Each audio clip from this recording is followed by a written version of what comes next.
Raffi. Ya, Pak.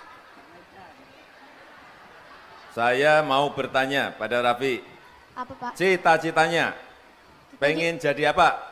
Jadi YouTubers, Pak.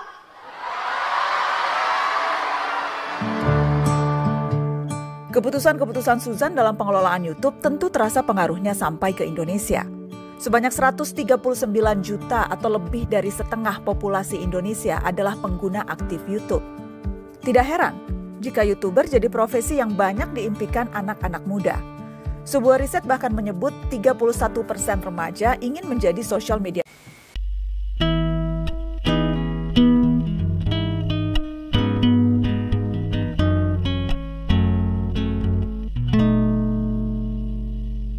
Hold me close and hold me fast, the magic spell you cast. This is love your when you kiss me heaven sighs, and though I close my eyes, I see love your rose.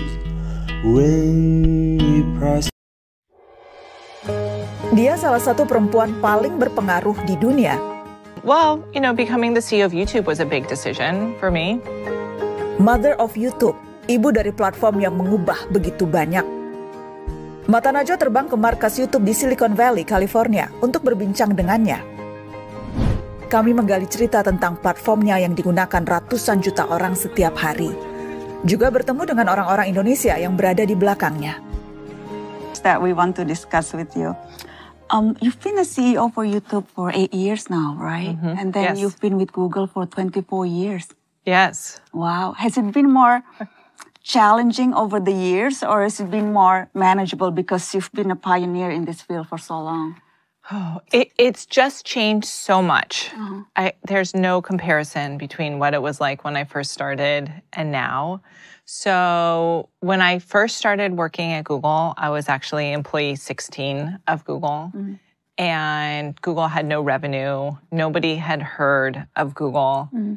And so the challenges were very different. At first was about like how do you create a brand? How do you build a brand? How do you is this a product that people want?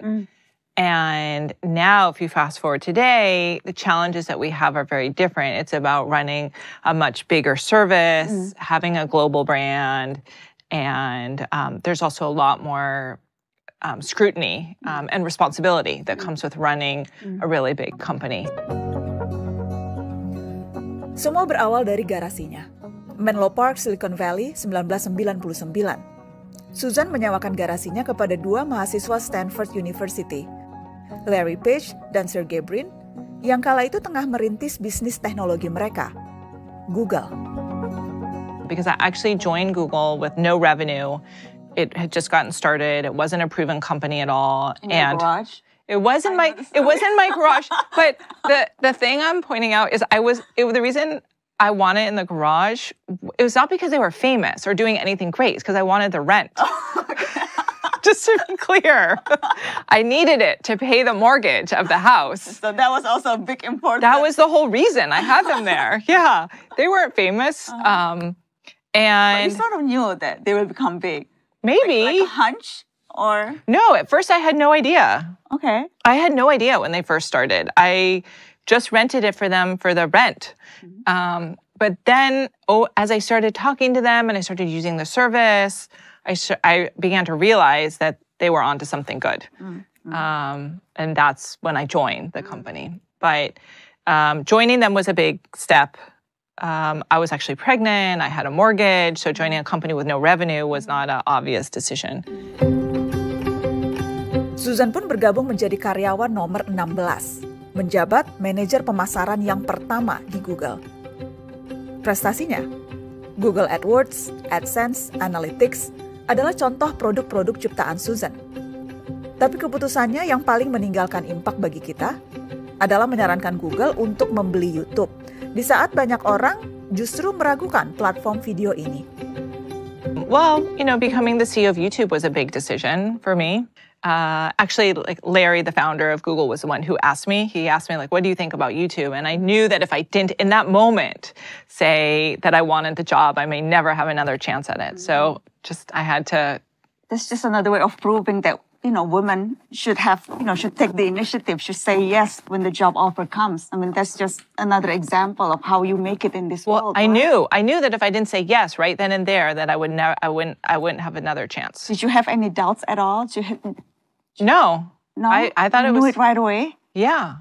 He asked me and I thought about it and I was like, yeah, this would be great. I mean, the only reason I might have had reservation is because I was running Google's advertising. I was building Google's advertising system. So I had more reports. There was more revenue. YouTube was pretty small. And so a lot of people were asking, back then it was really small. And so people were asking like, well, why are you going to this smaller job? You have less responsibility in some ways. But I knew that video was going to be big. Nilai YouTube kini 17 kali lipat harga akuisisinya. Dengan lebih dari 2 miliar pengguna aktif, YouTube berkembang menjadi platform raksasa dunia. Namun di sisi lain, sejumlah negara punya aturan khusus terhadap YouTube, termasuk memblokirnya. I want to talk about more about the how we've seen now there's this increased calls for regulations of big internet platform companies. In the areas of safety, privacy, business model competitions. And you've been in the tech industry for 30 years. So what do you think should be the approach in regulating the industry? Sure. Well, definitely we are seeing a lot more regulation everywhere in the world. We're across the board. And I think it's not just us. It's all types of technology and all types of media content. And, I first want to just point out that I do think that services like Google and YouTube have enabled a lot of new voices, a lot of new information, and we've seen a lot of jobs, economic creation and value that has come out of that, along with people's ability to educate themselves and get entertainment for free and services that are very valuable. So I think in general, our goal is to figure out, and the goal of governments is to figure out how do we preserve what is good about the internet. But then it's also brought up hard challenges. YouTube sees it particularly with issues around, some of the core issues have been around content moderation. We always work with governments to the extent that they're trying to figure out what the right policies are and explaining what could be unintended consequences of that policies. But we do want to think it's important to enable companies like ours to continue to have the ability to make decisions. And we are responsive. Do you think sometimes government are stepping in too far? Well, we work with governments, and I think one of the challenges sometimes the governments don't. There can be unintended consequences where they may intend something.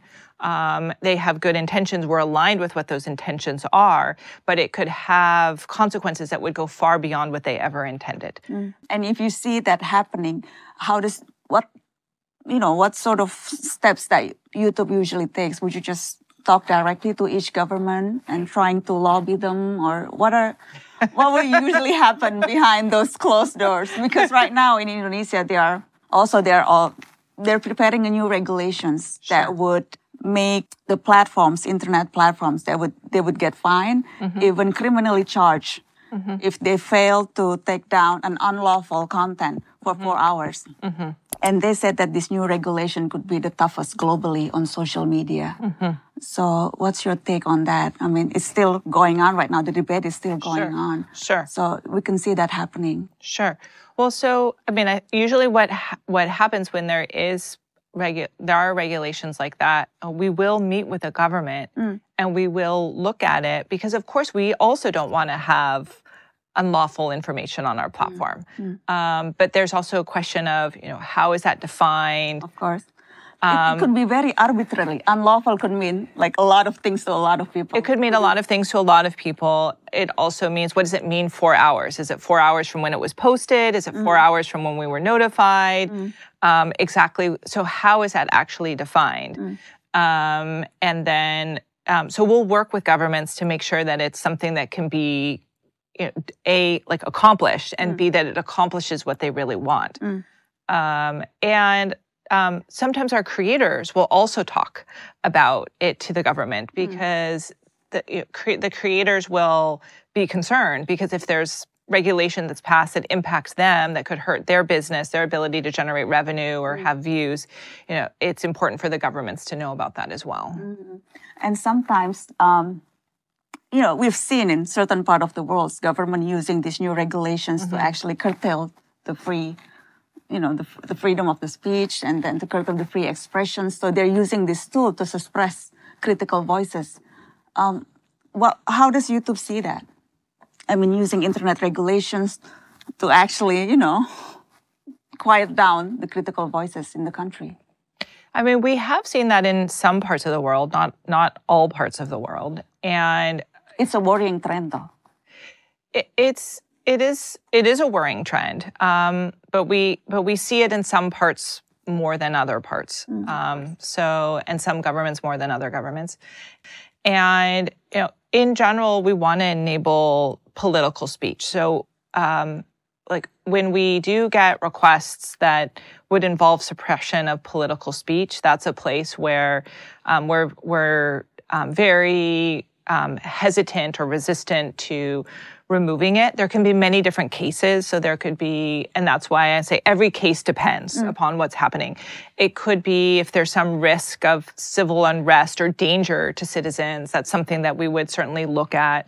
But in general, we want to be enabling, we want to enable people to express their points of view and enable as much free speech as we possibly can have. That also happens with human rights. Of course. We'll also see that with human rights. And if we were worried that there's violations of human rights, that's another place. So we may get requests that we can't always honor from various governments as a result of that. As being a private company, can you do that? Can you say no to governments? I mean, how do you draw the line? Where does the responsibility of the government and then the private companies and other stakeholders? It's a really tricky balancing thing. It is. And I will say that, governments pass laws and we try to adhere to the laws as much as possible. Sometimes there's some gray areas about how it's interpreted. But if you, for example, have a non-democratically elected government and they're asking us to remove content that would be suppressing free speech of people who are being persecuted in some way, that's a place where it would be, for example, of where it would be harder for us to remove that content. We would keep it up. Tantangannya menyeimbangkan antara kebebasan berekspresi dengan kebutuhan melindungi audiens dari konten-konten negatif. Sepanjang tahun 2021, YouTube menghapus tak kurang dari 25 juta video karena melanggar community guideline mereka. Dengan jutaan video baru muncul di tiap harinya, tentu ini bukan tugas mudah. Do you yourself believe in censorship? Because, some would argue that censorship can actually be counterproductive. If you want to fight misinformation, it's by doing that to have a free flow of information, not by censoring it. What do you think? There are lines that we draw that we think don't make sense for us to have on our platform, like adult content. Like that was probably the first policy that was made. If we had enabled adult content, it would have really changed what the nature of YouTube is. So, we look at many different important areas, and we believe that it's important for us as a service. We're paying for the hosting of the platform, the distribution of that content. We're an advertising-supported content provider. If we have a lot of content that is seen as undesirable or not supporting society or not being responsible, we'll also see pullback from our advertising community. So, we want to do the right thing, but we also, as a business, I believe, operate very differently than, say, the internet as a whole, where people can go and post their information. Perempuan dan teknologi, dua hal yang kerap dianggap berseberangan. Tapi sosok Susan menjadi bukti yang bisa meruntuhkan konsepsi itu. Selain cukup vokal, ia giat mengadvokasi kebijakan-kebijakan yang lebih ramah terhadap perempuan bagi lingkungan kerja, termasuk meningkatkan jumlah karyawan perempuan di YouTube. And I remember reading your article in Vanity Fair. I think it was called the Silicon Valley Boys Club. They're breaking up the Silicon Valley Boys Club. Because it was so vividly described, the implicit biases that women are facing in the workplace. and it's happening in every industry, especially in the male-dominated industry. My question is, do you still face that challenges, or now that, being the Susan Wojcicki, now the challenges are different for you? Really what I'm focused on right now are trying to support younger women and women in the workforce. That's really my main focus, and trying to be a role model and trying to talk about being a woman and challenges that I may have faced and how I address them.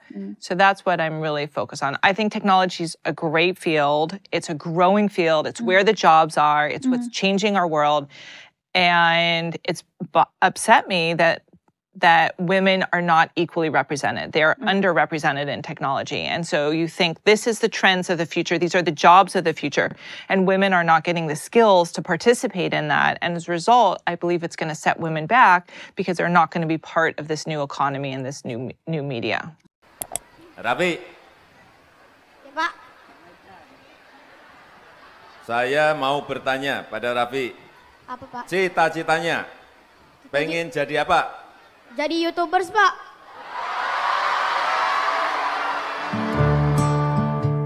Keputusan-keputusan Susan dalam pengelolaan YouTube tentu terasa pengaruhnya sampai ke Indonesia. Sebanyak 139 juta atau lebih dari setengah populasi Indonesia adalah pengguna aktif YouTube. Tidak heran jika YouTuber jadi profesi yang banyak diimpikan anak-anak muda. Sebuah riset bahkan menyebut 31% remaja ingin menjadi social media influencer atau YouTuber. Kids nowadays, when they're asked, what do they want to be when they grow up? Yes. They don't say doctors or, engineers anymore. They say they want to be a YouTuber. So what's your take on that? The notions that now kids are seeing YouTube content creator as a dream job. Yeah, and it's for some creators, it will become a profession. But I would say for kids, even when it's not going to become a profession, or for young adults or college-age students, it is a way for people to express themselves and to share a passion. And you think about different programs that you would do in school, right, where you're writing an essay. In order to create content, as you know, to create a video, you have to write a script. You have to have a point of view. You have to express it, and you have to think about the brand and what you're expressing. So I do think that there are a lot of advantages for users to think about it, even though some of them will go on and become stars, and some may just do it as a hobby in the future. Tak hanya YouTuber, bekerja di raksasa teknologi seperti YouTube maupun Google juga jadi impian anak Indonesia. Saya mampir ke Googleplex, bertemu dengan dua anak muda yang bekerja di sini. Rachel Saputro sudah 4 tahun bekerja di Google. Kini ia seorang program manajer di DeepMind, laboratorium AI Google. Juga Alif Rohman, 4 tahun juga bekerja di Google. Alif adalah engineer di sistem web crawling Google. Kantor Google terkenal dengan beragam fasilitas yang menyenangkan. Ini juga jadi salah satu alasan mengapa banyak sekali anak muda bermimpi bisa bekerja di sini. Tapi ada alasan di balik semua fasilitas gratis ini. Mungkin balance juga ya, all about balance Mbak Nana. Sini target setiap tim lumayan agresif juga, dan core worknya pasti banyak, tapi Kerja keras Kak. Iya. Karena kalau di sini kayak main, tadi kita jalan-jalan, ada dinosaur, makan, minum. Ini jangan-jangan nanti orang miranya kerja di Google senang-senang ini. Di target juga kan? Dua-duanya. Iya. Work hard, play hard. Iya. Bener. Dan memang the whole reason, tujuan utama Rachel dan Alif kerja di Google untuk memberi dampak. Apakah itu memang motivasi utamanya atau sesederhana kayaknya keren aja kerja di Google gitu. Motivasi utama, dan apakah memang merasa sudah dapat apa yang dicari dengan kerja di tech company sebesar Google? Ya itu sebenarnya salah satunya sih. Kayak kita tuh, kalau aku sih pribadi emang pengen buat sesuatu yang impact-nya tuh langsung kerasa ke semua orang lah kayak gitu. Dan kebetulan banget kan kayak apa aku yang buat tuh bisa ada dampaknya ke Google Search kan, itu keren banget menurutku. Tapi yang kedua tuh sebenarnya aku merasa kayak technical challenge-nya itu jauh lebih susah di sini ketika berhadapan sama jumlah data. Kan web tuh banyak banget kan, berapa sih jumlah website di web itu, mungkin jutaan lebih bahkan kan, miliaran kayak gitu. Itu teknik-tekniknya tuh jadi beda gitu. Jadi aku emang pengen belajar dari expert-expertnya yang udah bertahun-tahun mengerjakan hal itu. Jadi aku pengen mengabsorb otak mereka gitu. Kayak gitu sih Dan sebenarnya. kesempatan itu memang hanya bisa didapatkan kalau kerja di lingkungan kantor yang memang talent pool-nya itu besar dan sevariatif itu. Jadi merasa ter-challenge terus. Iya, kayak gitu, bener. Dan kalau kemudian cita-cita anak-anak atau anak-anak muda sesimpel mau seperti Alif mau kerja di sini juga gitu, sesimpel itu cita-cita yang valid kan? Cita yang valid ya. Iya kan? And what would you say to them? I mean, adalah itu semua mungkin karena aku dulu merasa sangat discourage, kayak aku nggak tahu kalau itu bisa gitu, aku bisa keluar kayak gitu. Oh, kamu juga sempat dulu have ini kayak ragu gitu? I had a lot of doubt in the beginning. Aku nggak yakin lah bisa kayak gitu sama sekali. Tapi I think like I talk to some of my friends kayak dan alumni TB juga yang udah itu, dan mereka bilang it's okay gitu. Kayak the worst thing that can happen, kayak paling parahnya aku ya udah kan nggak dapat gitu, aku bisa coba lagi, aku bisa kayak learning apa sih yang aku kurang, aku pelajarin. Habis itu aku jadi ada prosesnya yang nggak langsung terima juga ya. Soalnya anak-anak sekarang maunya instan. Soalnya ngelihat di Instagram tuh kayaknya langsung jadi gitu. Nggak kelihatan tuh pas lagi selonjoran-selonjoran kayak Andovi gini nggak kelihatan. Ini Andovi lagi selonjoran di sini. Behind the scene-nya. Nggak, tapi gitu kan. Banyak anak muda sekarang apalagi dengan sosial media gitu ya ngelihat pas lagi serunya kita foto di sini nih, nggak tahu kita keren di sini nih karena ada yang lagi selonjoran di sini gitu. Tapi jadi you went through that process kan? Iya. Tahun pertama aku kerja di Google ya Mbak Nana, di meja ada pajangan, ada print out, semua email mungkin lebih dari 10 ditolak Google. Karena aku dulu pengen banget kerja di Google, jadi kayak aku apply mungkin kayak 7-8 kali, dan aku print out semua rejection-nya, aku sengaja pajang. Kamu taruh? Sengaja. Karena itu kan yang kayak Alif bilang proses, semuanya proses, dan kayaknya kalau mau belajar anything bisa, kita bisa belajar, resource-nya banyak, zaman sekarang digital semua ada, dan banyak banget sebenarnya program mentorship dari tinggal kita Google aja sih sebenarnya, kayak mentorship tech Indonesian. Mau yang dari sisi women ada, mau yang dari sisi coding ada, sisi segala macam, udah banyak banget yang ada sekarang. Dan kalau tadi bicara skill, kalau bicara mindset yang harus kita punya, kalau we wanna foster this environment dan juga foster lebih banyak lagi bisa lahir Indonesia Digital Talent. Mungkin mindset penasaran. I think asking questions atau penasaran tentang apapun, maupun topik atau skill atau industri kesehatan, finance, anything, itu bisa lead kita untuk menemukan challenge yang baru, menemukan solusi yang baru. Tapi it just all starts dari kita penasaran aja. Harus kepo. Benar. Itu skill itu. Untungnya di Indonesia sangat pintar yang kepo ya. Iya, betul. Harus always stay curious ya. Penasaran, pengen tahu, dan juga jangan cuma berhenti di penasarannya. Cari tahu gitu ya. Iya. Pengen tahu dan cari tahu. Kalau aku nambahin lagi, sebenarnya mindset terbuka sih. Jadi kalau misalkan hargain pendapat orang lain. Kalau misalkan semua punya pendapat, mungkin pendapat kamu benar, tapi mungkin juga ada sisi lain gitu. Jadi kalau misalkan kayak different opinion kan sebenarnya bisa dikembangin jadi ketika buat produk gitu kan, semuanya bisa ke cover lah kayak gitu, karena semua opinion itu bisa valid kayak gitu sih. Terus sama kalau mau ndahuin tadi, sebenarnya salah satu challenge buat tech Indonesia itu sebenarnya akses sih. Kayak sekarang kan semua produk tuh nggak semua sih tapi kayak kebanyakan tuh fokusnya masih di ibu kota besar. Indonesia kan kepulauan, kayak gimana caranya orang-orang Indonesia yang nggak tinggal di kota besar juga dapat efek positifnya kayak gitu. So how do you see Indonesia's role? I mean, we are the 4th most populous country. I mean, 100 million people daily now tune into YouTube. So how do you see, I mean, how can we play like a more active role, not just as a consumer, but also, as a content creator, create more content, actively involved in this creative new ecosystem? Well, Indonesia is a really important market, and one of the things that we've seen with Indonesia is that it's an early adopter of a lot of features. It's a very dynamic culture and embracing technology, and so I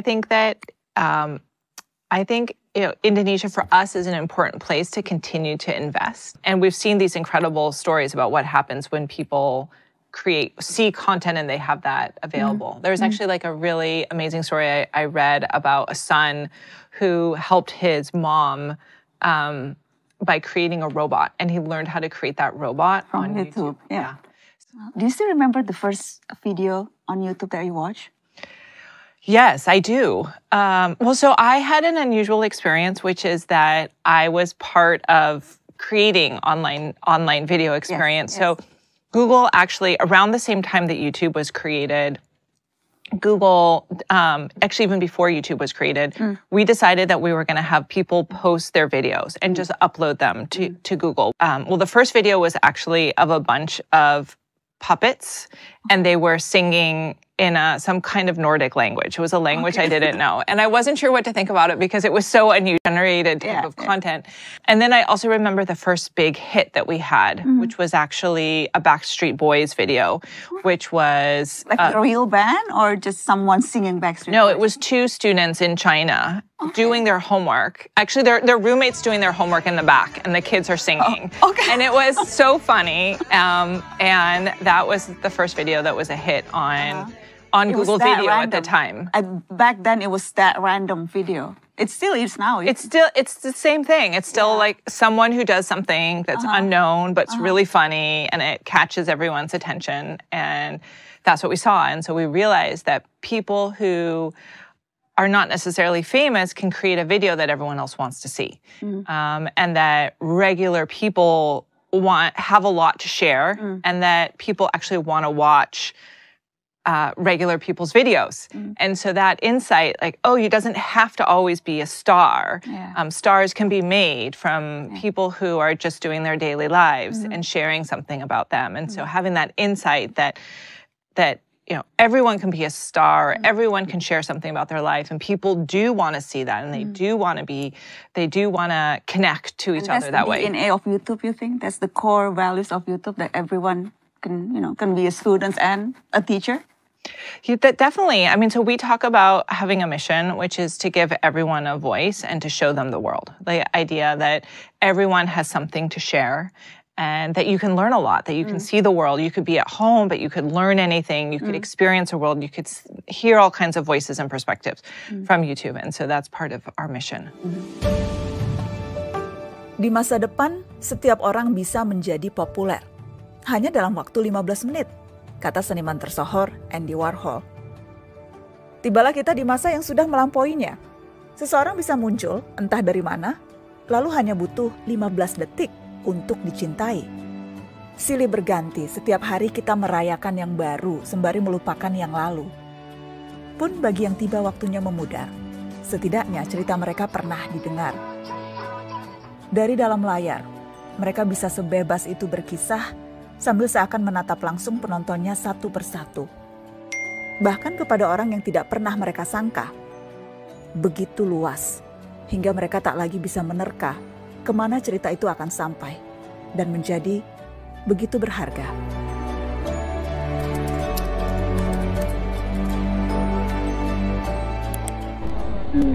Alright, so here we are, one of the elephants.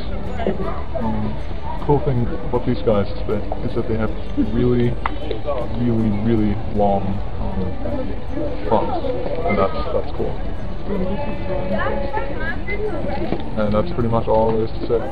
But YouTube has actually, shaping the culture, shaping the world, has big responsibilities. Sure. Does that weigh got to you sometimes, being, to have that enormous power and responsibility?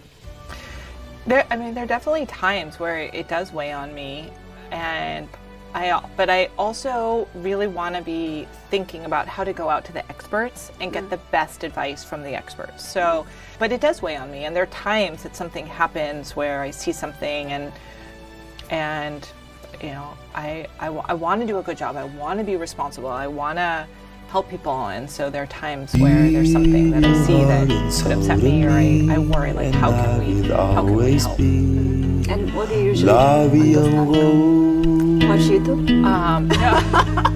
I usually get on the phone. Like a word for you now? No, I usually send an email to the people that work for me about how we're going to fix the situation. So it's still working. I mean, how do you Relax. Everyday Oh, words how do I seems relax? to Well, turn into love I mean, I relax. I love to be outside. I love to do nature. And I will always be See friends and family and just love have fun. I try to have balance. Otherwise, you burn out. Of course, being a CEO of YouTube. Yes.